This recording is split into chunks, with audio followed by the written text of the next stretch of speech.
Hello student, आपका स्वागत है आपके चैनल अंशु जी के ट्रिक्स में। इसी क्लास में आप लोग प्राचीन भारतीय इतिहास से संबंधित टॉपिक मौर्योत्तर काल विदेशी शासक के बारे में पढ़ने वाले हैं। कहानी की तरह पढ़ेंगे और वीडियो को सुनने और देखने से ही आप लोगों के सारे टॉपिक कंप्लीट हो जाएंगे। वीडियो को बिना स्किप किए हुए वीडियो को पूरा देखें तो पोस्ट मॉडर्न पीरियड, देसी शासक और विदेशी शासक के बारे में पढ़ेंगे।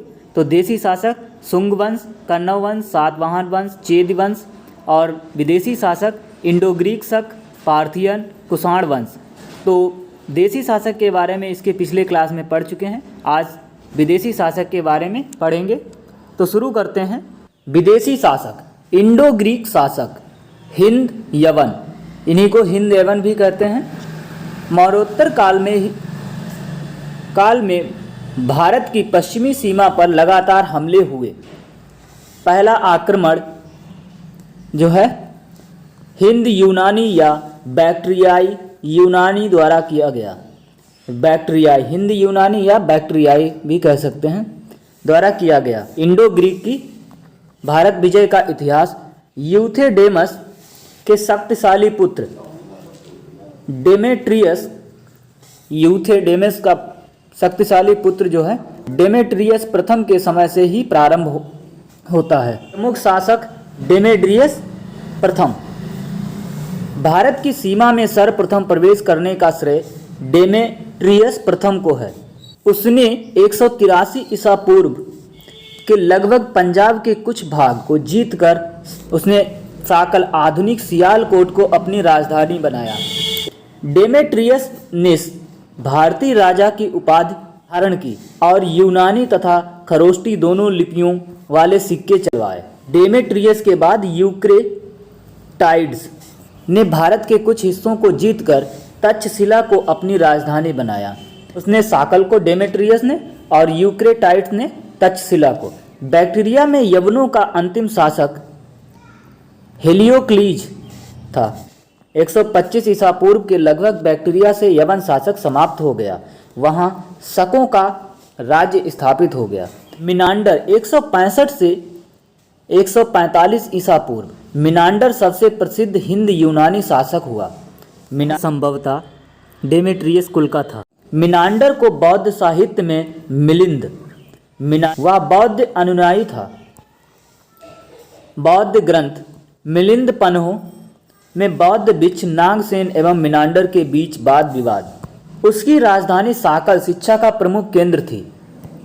तो जो साकल थी वह शिक्षा का प्रमुख केंद्र थी। मिनांडर के सिक्कों पर धर्म चक्र अंकित मिलता है। वह पहला शासक था जिसने सोने के सिक्के चलवाए। चांदी के सिक्कों के लिए द्रह्म शब्द यूनानी भाषा से ही लिया गया। नोट्स, यूक्रेटाइड्स वंश के सबसे प्रतापी शासक एंतियालकीडस ने हेलियोडोरस को शुंग शासक भागभद्र के दरबार में भेजा था, जिसने विदिशा में एक गरुड़ स्तंभ, तो विदिशा में गरुड़ स्तंभ किसने? हेलियोडोरस ने बनवाया, स्थापित किया। हर्मियस यूक्रेटाइड्स वंश का अंतिम शासक था। तो यूक्रेटाइड्स वंश का अंतिम शासक कौन था? हर्मियस अंतिम शासक था। उसकी मृत्यु के साथ ही पश्चिमोत्तर भारत से यवनों का लगभग 200 वर्षों का शासन समाप्त हो गया।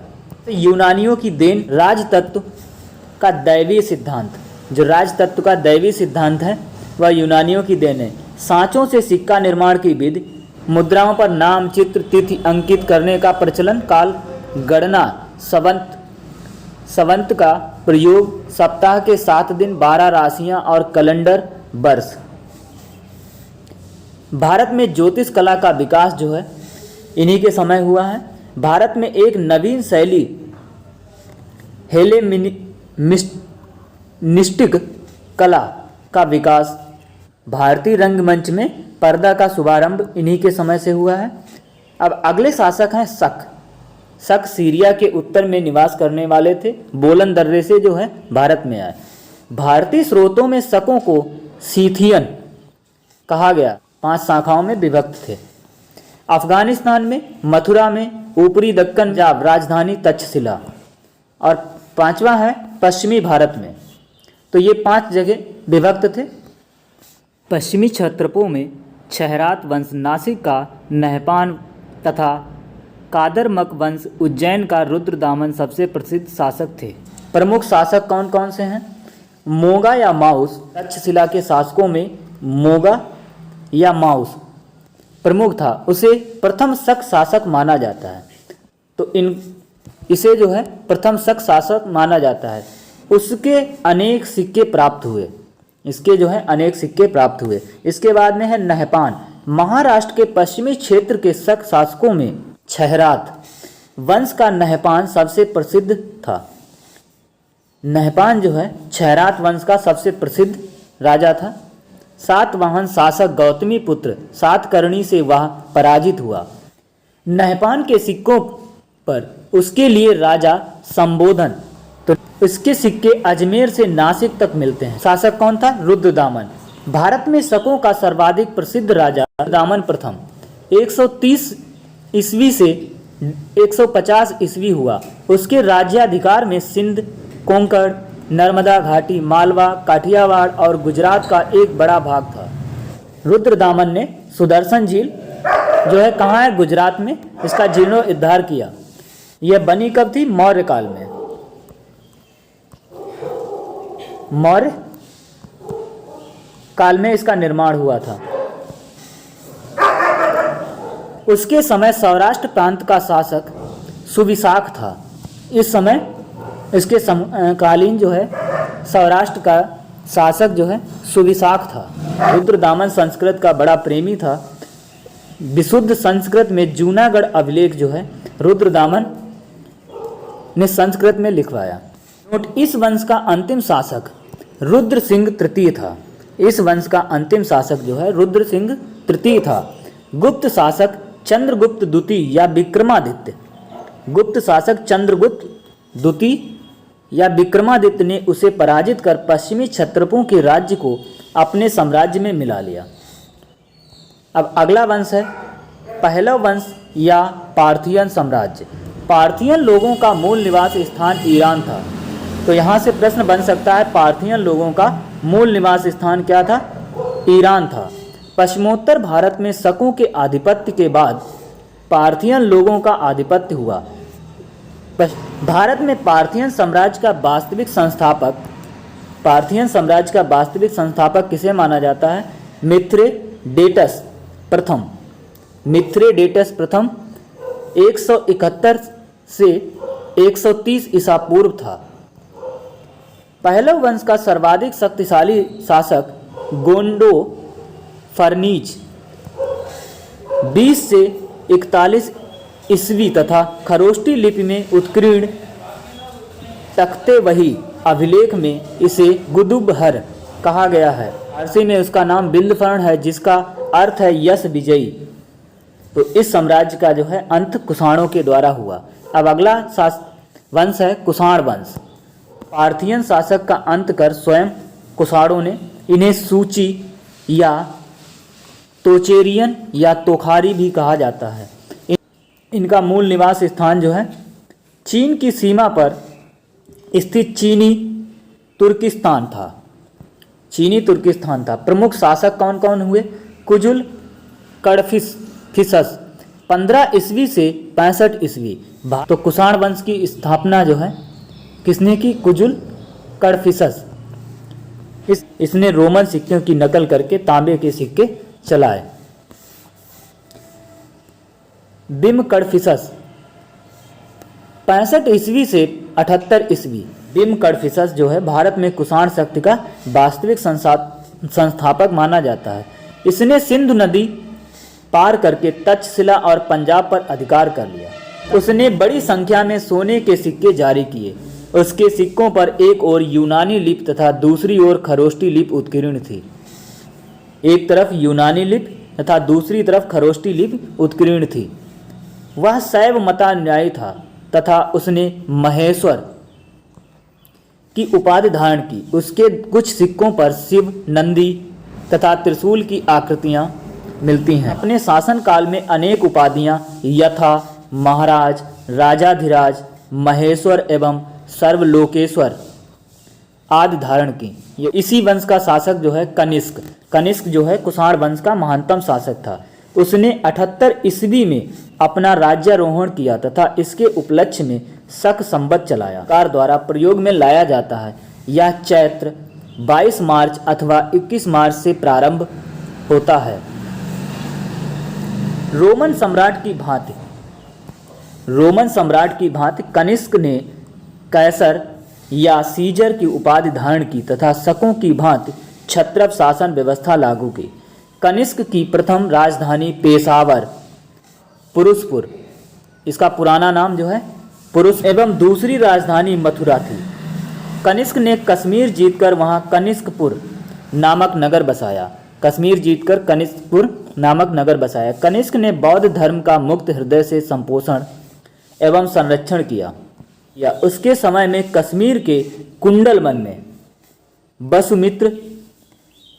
वसुमित्र की अध्यक्षता में चतुर्थ बौद्ध संगति का आयोजन हुआ। मौर्य वंशी सम्राट अशोक के बाद कनिष्क ही बौद्ध धर्म का प्रबल समर्थक था। कनिष्क ने अनेक बौद्ध विहारों, चैत्यों एवं स्तूपों का निर्माण करवाया। पुरुषपुर या पेशावर स्तूप उसके समय का प्रसिद्ध स्तूप है। पुरुषपुर अब पेशावर है, समय का प्रसिद्ध स्तूप है। पेशावर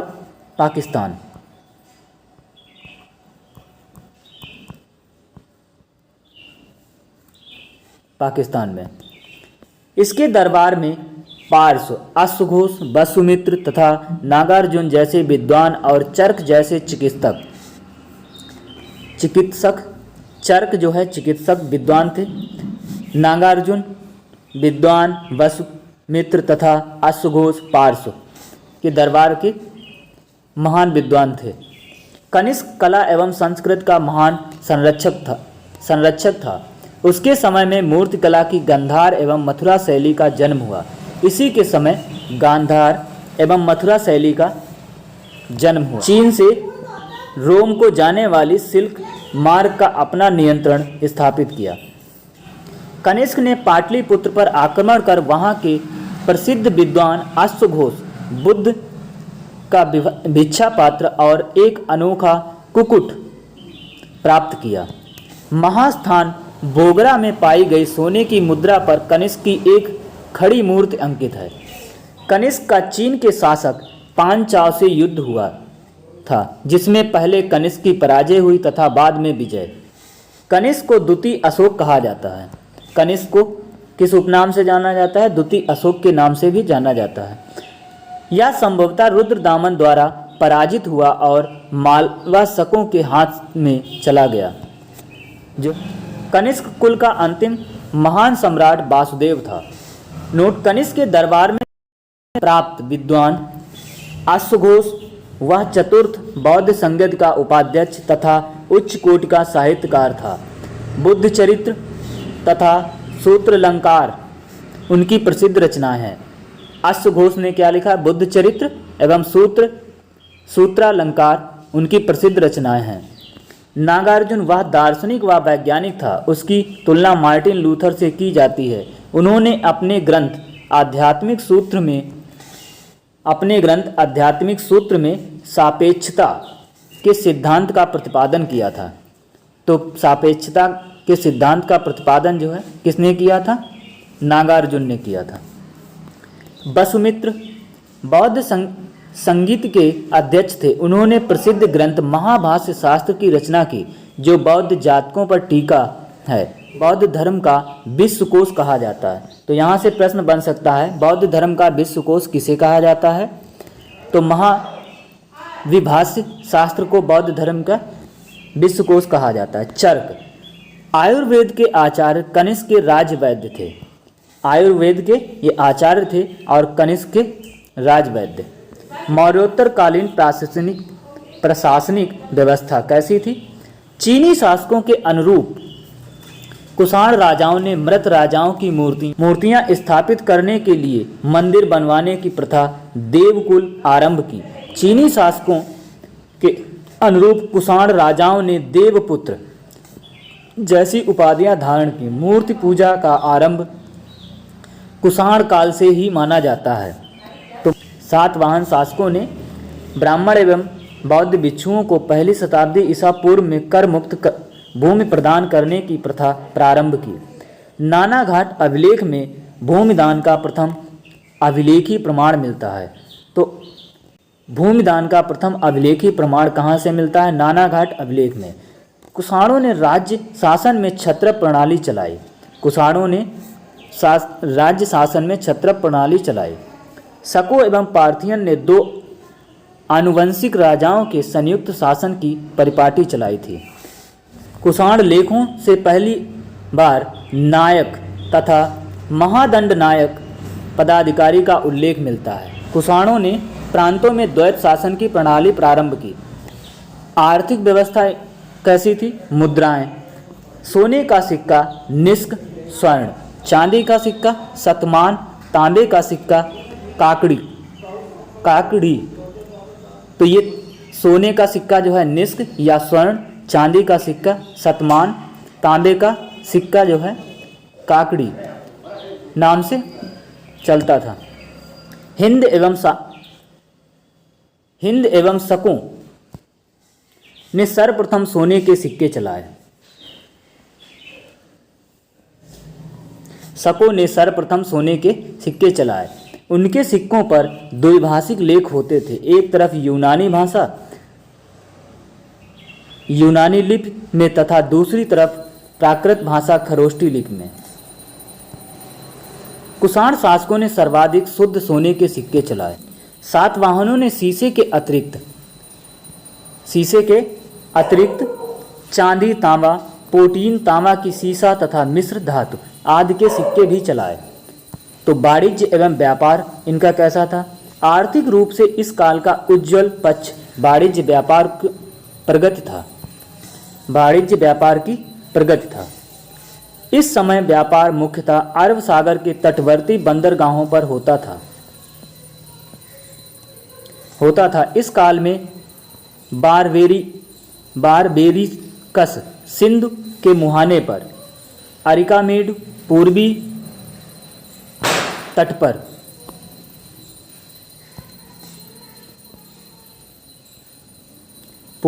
पर बेरी गाजा या भड़ौच जो है गुजरात,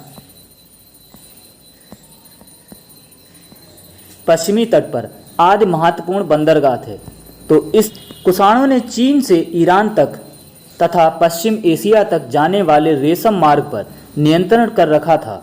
रेशम मार्ग आय का बहुत बड़ा स्रोत था।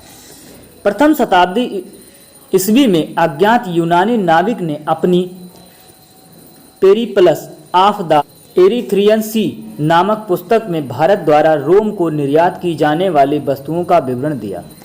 पश्चिम के लोगों को भारतीय काली मिर्च या गोल मिर्च इतनी प्रिय थी कि संस्कृत में काली मिर्च का नाम यवन प्रिय पड़ गया।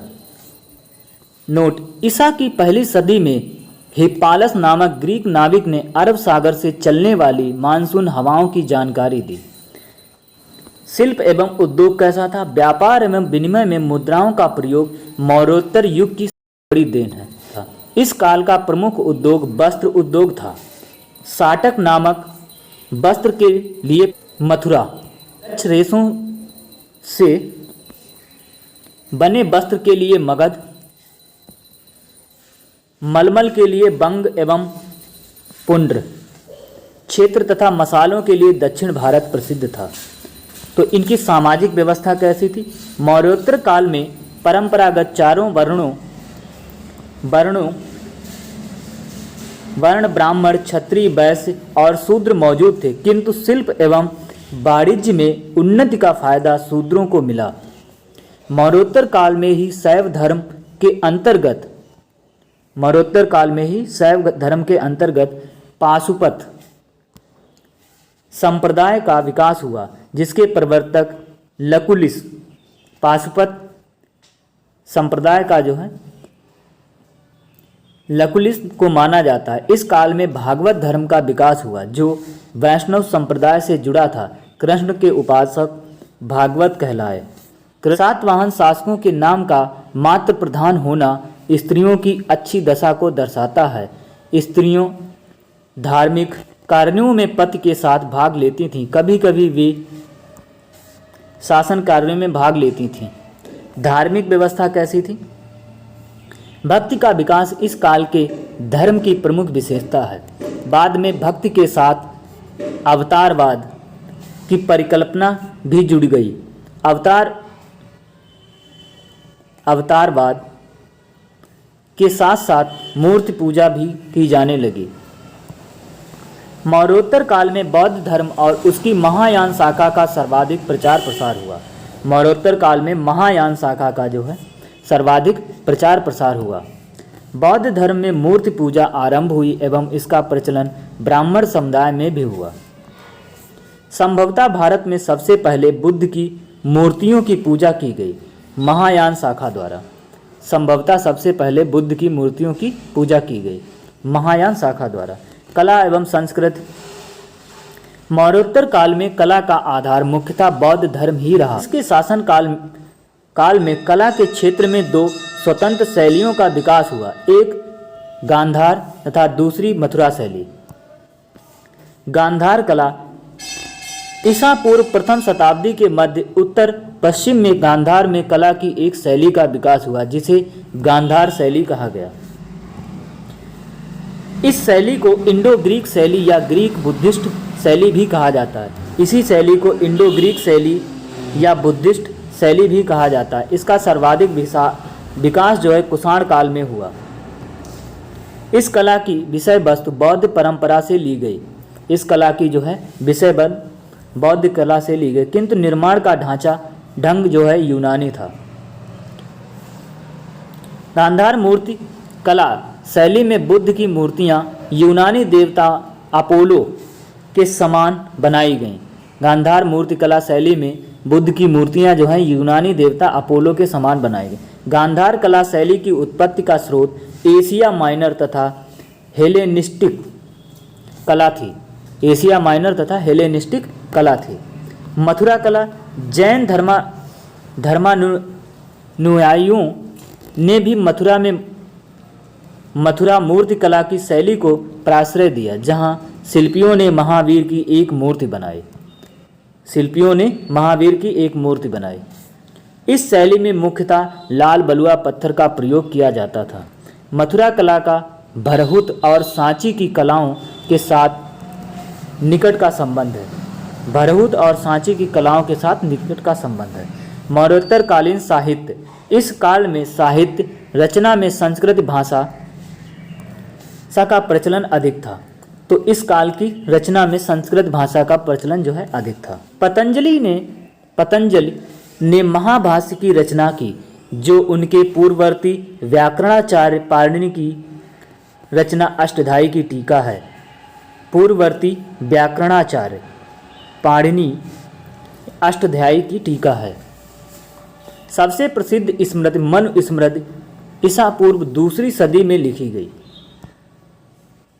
अश्वघोष रचित सौंदरानंद बुद्ध के सौतेले भाई आनंद के बौद्ध धर्म में दीक्षित होने के प्रसंग पर आधारित है। अश्वघोष के नाटकों के कुछ भाग मध्य एशिया के एक बिहार से प्राप्त हुए। रुद्रदामन का गिरनार अभिलेख संस्कृत का काव्य का अनूठा उदाहरण है।